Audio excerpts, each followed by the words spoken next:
Hello and welcome to Senior Solutions, where we bring you topics affecting seniors and their loved ones. And I'm your host, Mindy Felinton. I'm joined today by Leanne Belasco and Tara Parks, who are with the Levine Music. And they are here to share with us about music therapy and the importance and use of that in dealing with seniors and others who may have dementia. So welcome, and thank you so much for being here today. Thank you for having us. Yeah, thank you. I guess a great starting point would be to kind of explain what music therapy is. Sure, absolutely. Music therapy in a nutshell is the use of music to achieve non-musical goals. And really, that's a really broad way of saying that board-certified music therapists work with their clients of all ages and ability levels to work on non-musical things. And we use music interventions to do so. And those might involve singing or playing instruments or writing songs or moving with music so that we can work on the client's ability to heal or to grow and develop new skills.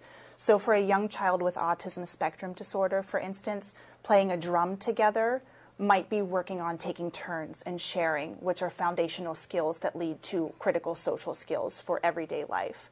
For an adult who's recovering from a stroke, music therapy might mean singing to recover speech, or playing music or listening to music to use the rhythmicity of music to drive movement so that we can work on endurance and strength and range of motion in physical rehabilitation exercises. For older adults with dementia, music therapy might mean singing folk songs together so that we can increase someone's sense of self and also awareness of their peers and increase that peer-to-peer interaction that's so crucial. So in each of those instances, the end goal is not a musical product. What we're looking for is non-musical in nature, but we're engaging our clients in music-based interventions through a process to get to those goals. Wow, what a great methodology to accomplish those goals. Because it sounds like fun. Sure. And tell me what the requirements are to become a board-certified musical therapist. Absolutely. We have over 70 approved programs in the country that have bachelor's, master's, and doctoral level programs in music therapy. And during our education, we are trained in three main areas: musical foundations, clinical foundations, and also music therapy foundations. On top of our coursework, we also do 1,200... Could you just, I don't mean to interrupt you, Absolutely. But could you explain the differential between those three categories? Sure. So in order to be a music therapist, we have to have strong musical foundations because we use music in everything that we do. So we need to have proficiency on piano and guitar and have a strong singing voice. And we also study music on our primary instruments. We also learn about theory and about music history and everything that goes into the foundational pillars of music. So we learn about rhythm and singing and playing and moving. We also learn clinical skills. So we have a lot of psychology courses, and we have biology and anatomy and physiology so that we understand how the mind and body work and how what we're doing is impacting our clients. And then we have music therapy foundations as well. So we learn about the history of music therapy and where different philosophies come from and how to facilitate groups and how to work with individuals in different populations and in different settings and how music therapy impacts those individuals. And how did music therapy come about, and when was it originated as Sure. a methodology for therapy? So music for healing. Sorry. That's okay. Music therapy for healing has been, or music in general for healing has been around since the beginning of time, essentially. But music therapy as a clinical profession developed around World War I and World War II, when we were finding that musicians and string quartets were coming to veterans hospitals and playing for soldiers returning from war. And the doctors and nurses were noticing that there were the physiological, emotional, and psychological impacts of music. But there was a disconnect in terms of there needs to be something else so that we as musicians can understand the impact of what we're doing rather than simply performing for someone's benefit. So the first degree program was at Michigan State in 1944. So relatively speaking, we're a little bit new, but we still have been around for quite a while. And both of you are with Levine Music. Yes. And you're the director of music therapy. Correct. And you're a music therapist. Tell me a little bit more about Levine Music, what it is and what's, kind of the umbrella or the purpose of Levin Music? Absolutely. So Levine Music is a community music organization that was founded almost 40 years ago, and we are a community music center in the metropolitan D.C. area. We currently have 4 campuses in D.C., Maryland, and Virginia, and we provide music experiences for individuals from birth on up. And we have music instruction in 22 instruments and voice. We have early childhood music for little ones, the babies and their moms and dads and caregivers. And we have lessons all the way up. I think we have someone who's 99 taking lessons as well. Wow. We also offer things like musical theater, and we have music therapy, which is what we're involved in. And so we're providing music in different capacities for individuals of all ages, abilities, and opportunity levels as well. Very nice. And it's a not-for-profit that... Correct. Okay. Mm-hmm. And so if somebody wanted to use the services of Levine Music, what would they do? What's the process to become a potential student, for lack of a better word? So each different program that we have has a bit of a different process. For our music therapy clients, we have an intake process where we gain information about potential clients and their history and what their areas of need are and what their strengths are and their preferences and experiences with music. And then we use that information to conduct an assessment. And all of that information is on our website. For our other programs, we also have a private lesson placement process where we do our very best to match potential students with the best fit for a teacher so that they can have the most success in their music education experience at Levine. Very nice. And to explain a little bit more, if you would, about some of the methodologies that you use during your therapy. Yeah, well, with music therapy in older adults, we target a variety of areas. It really just depends on the individuals that are present for the group and their needs and interests. But some of the areas that we typically target are increasing socialization and peer-to-peer interactions, as well as strengthening interpersonal relationships with peers, as well as staff and caregivers and family. We also focus on decreasing agitation and sundowning, which is very present in a lot of communities and also in the home. We also as you're going through and describing those, can you kind of illustrate a little bit what the therapy treatment looks like for those particular things? So in one group, we could be focusing on all of those things with each individual. So we're always assessing in the moment. So with increasing socialization and peer-to-peer interactions, that can happen in a variety of ways. We typically do thematic programming. So I bring a theme. So for example, last week I did patriotic for 4th of July. So we bring a theme and we try to incorporate singing, moving, and listening and playing activities. So when it comes to socialization, it's really throughout the entire session. So I'll bring in history and facts about the music. So I start it with, what is Independence Day? Why do we celebrate it? And then that fosters discussion. And so somebody might bring up, well, in my hometown, we had a parade every year, and I would watch on my front porch. And so then that fosters meaningful discussion, which then others can either relate to it, or then that brings another connection. So then somebody's able to share, well, I didn't live in a small town, I lived in a city, and this is what we did. So it's really a beautiful way that everyone can engage. So even if you're not musically inclined, there is a lot that we bring to the session, so we provide plenty of opportunities for engagement. So the socialization and engaging with peers is really huge, especially in a community setting. A lot of times, as the disease progresses, the individuals might not be aware of others around them, and so it's a great way to bring awareness and to engage with each other, to share stories, to laugh, to cry about something, and to have all of that be there, and it be a safe place for us to share those emotions within the session. In regards to decreasing agitation and sundowning, we will work with a community. So we're in several memory care communities, and when we go in, we talk to them about, is there a specific time of day you would like us to come in? And in one community, it was during the 3 to 4 o'clock time when they found that residents were becoming a little bit more agitated. They they had that urgency, that sense of urgency of needing to go somewhere, whether it was to pick up their kids or to go home and make dinner, or, they had to go to get on the bus to go home. And music therapy can be used as redirection for that purpose. So if somebody is agitated or is experiencing some of those behaviors, we can direct their attention with music, and the long-term goal is to keep them engaged for as long as possible. Mm-hmm.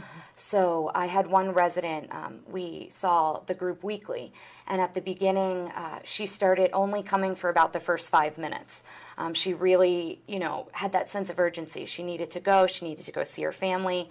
And so over time, I would welcome her every week. I would validate her feelings, which is very important, to just let her know that she's being heard. And I would just let her know, I'd reassure her that she could stay for as long as she liked, and that if she had to go, I wouldn't be upset. She was more than welcome to go. And over time, it took probably 3 to 4 months of weekly services, but she started staying from 5 to 10 minutes up to 40 minutes, which was really huge. And it gave her not only mentally a break from that anxiety and the emotions that she was feeling of that sense of urgency, but physically she was pacing a lot. So she was able to sit for 30 or 40 minutes, which was really huge in her case. So while we're doing a music therapy group, I could be focusing on that with her.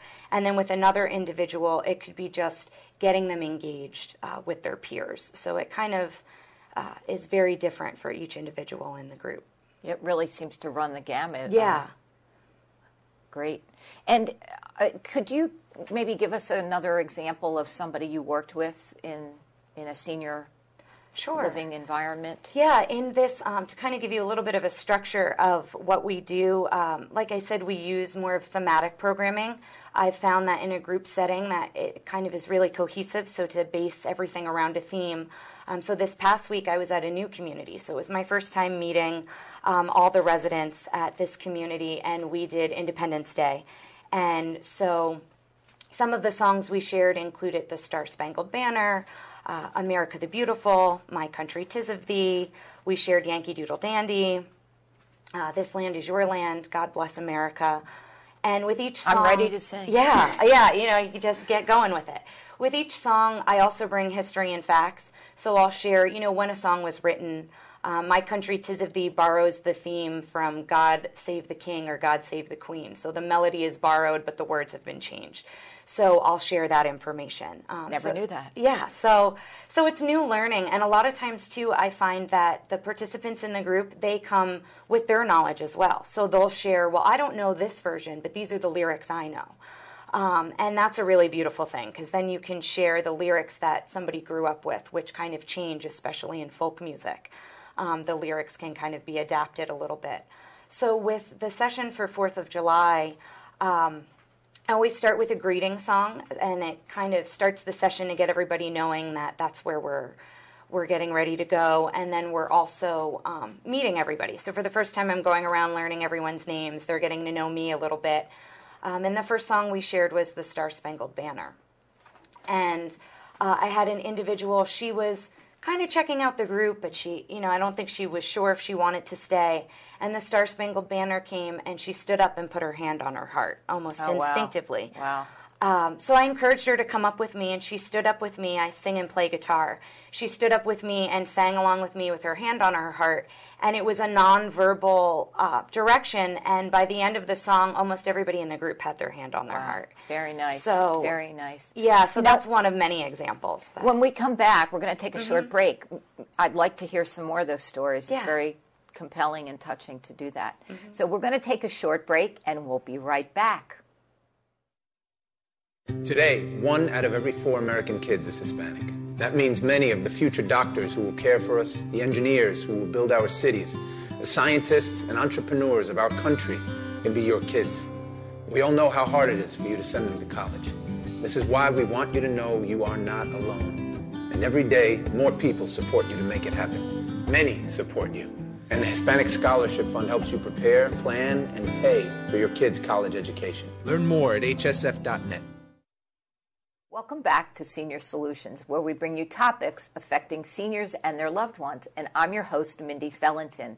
And I'm joined today with Leanne Belasco, who's the Director of Music Therapy at Levine Music, and also Tara Parks, who is a music therapist. And again, thank you so much for being here.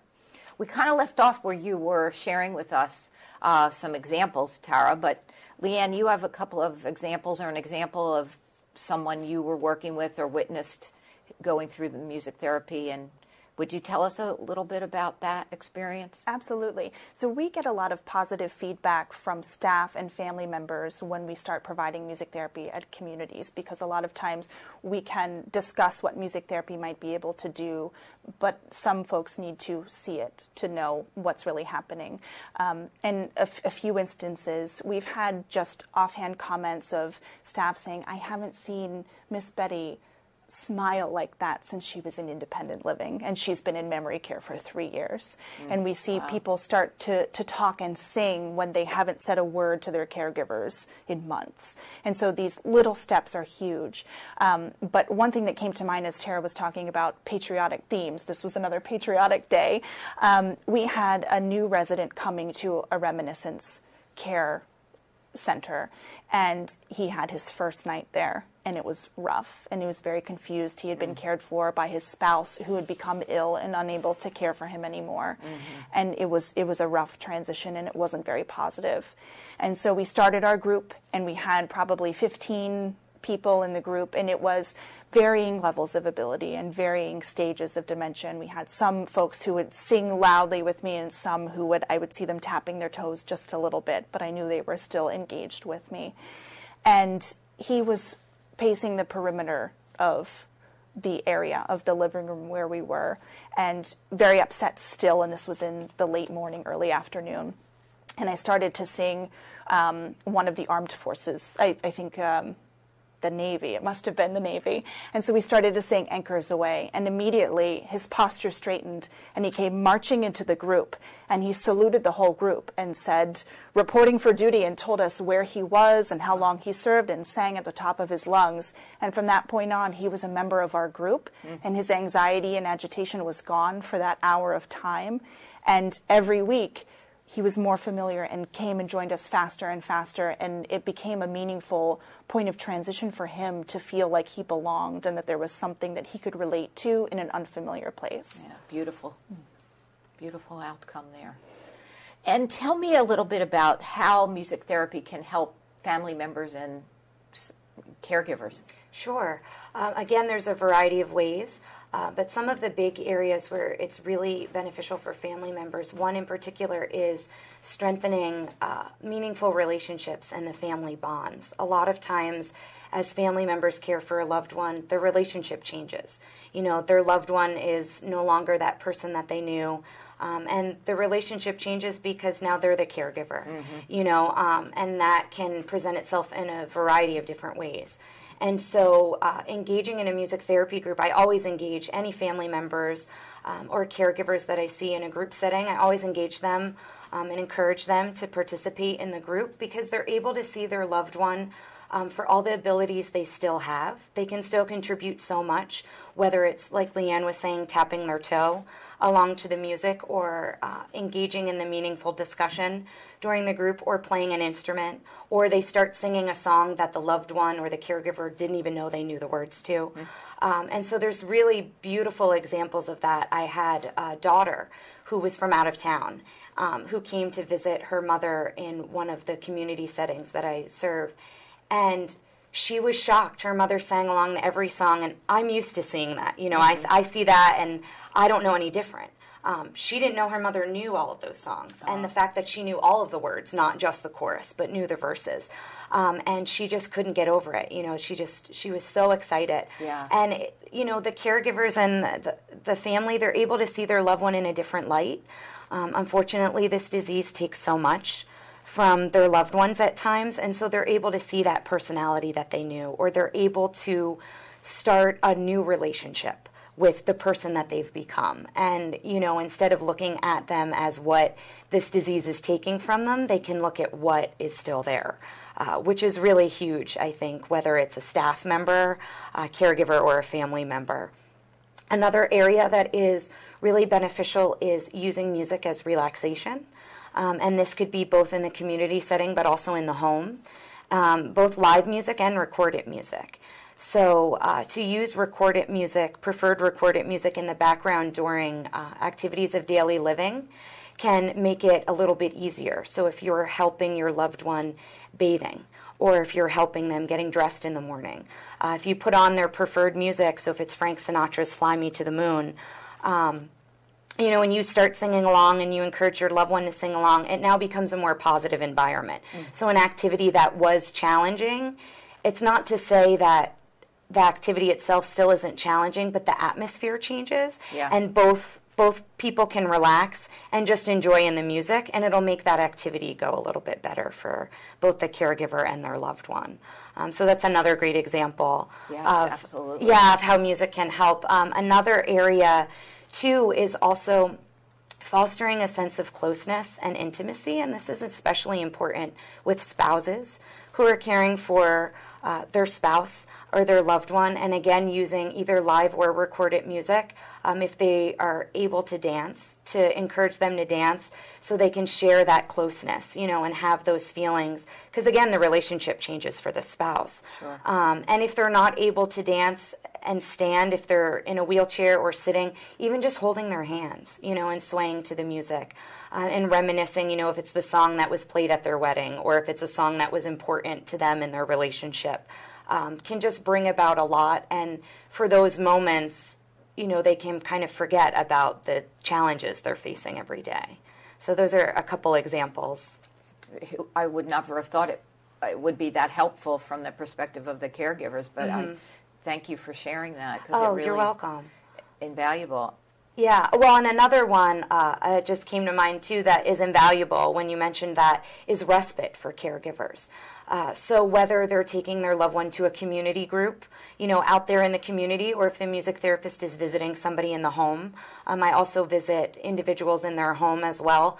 The caregiver can then take a few minutes for themselves, which a lot of times, you know, they put that aside because they're focused on caring for their loved one and they're neglecting their needs. Right. So even if it's for 5 minutes, they can take a moment to just sit quietly, or they can take a moment to write out their grocery shopping list or call back, you know, if a doctor has called or a family member has called, you know, they can take that time. And even if it's a few minutes, it's respite that they wouldn't get otherwise. So.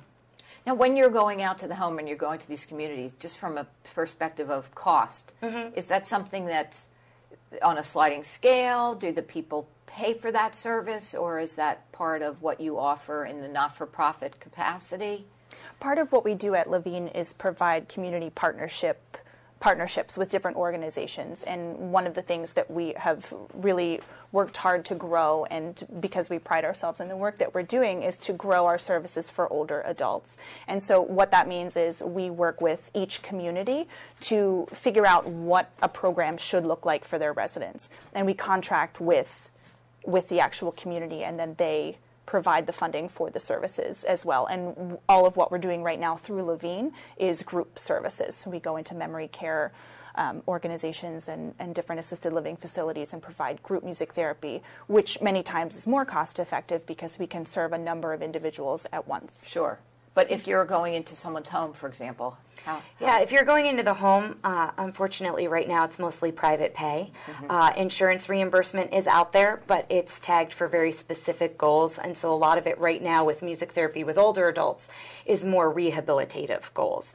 But it's primarily right now private pay, and with me in my private practice, I'm with Levine, and then I see individuals in the home. I really just, you know, I talk about what they want. Do they want weekly services? Do they want somebody to come in monthly? My rule of thumb is 45 minutes to an hour. I also do half an hour. It's really based on the individual, and then we talk about that. So I have standard rates, but I'm always happy to talk about, you know, providing a discount depending on how frequent the services are offered or how great the need is. You know, we are providing a service, but at the same time, it's a service that's in a great need. It's really needed, especially in the homes and the communities we serve. So we want to be as supportive we can when it comes to budget. Sure. And you did say, though, that there are some situations that insurance would actually pay for that if it's deemed to be rehabilitative. Mm-hmm.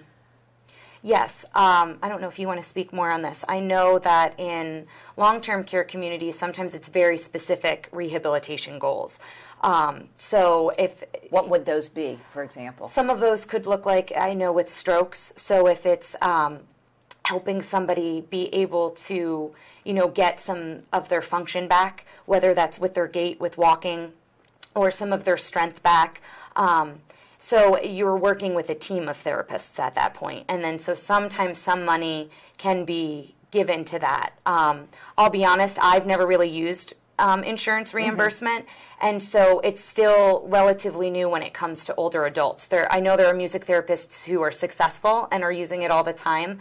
But again, it really depends on the setting you're in. So for us, we're more in long-term care, and it's not really been applied there too much. In terms of Medicare, the only way we can get covered at the moment is through partial hospitalization programs, which is very specific. So if we're just contracted to come in and do groups in assisted living facilities, it's not covered. So we have a long way to go with insurance reimbursement with music therapy, but shocking. We're working very hard to do so that we can provide a more accessible service to more people who could benefit so much from it. Yeah, absolutely.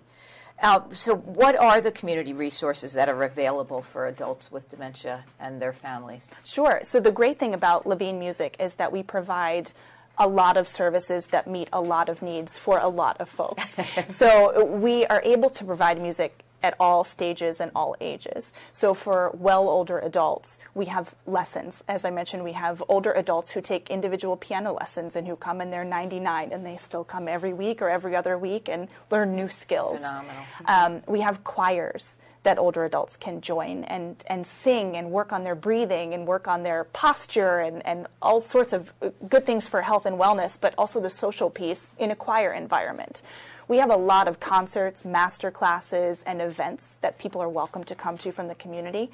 One thing in specific that we do have for older adults is something called a musicality, where individuals come from their homes or from community organizations and they come to Levine for a concert, usually in the late morning, and we have faculty members or students performing a little show of high-quality, wonderful music, and then they have tea afterwards. So it's a great way to come together and meet new people and listen to great music and have a wonderful afternoon together.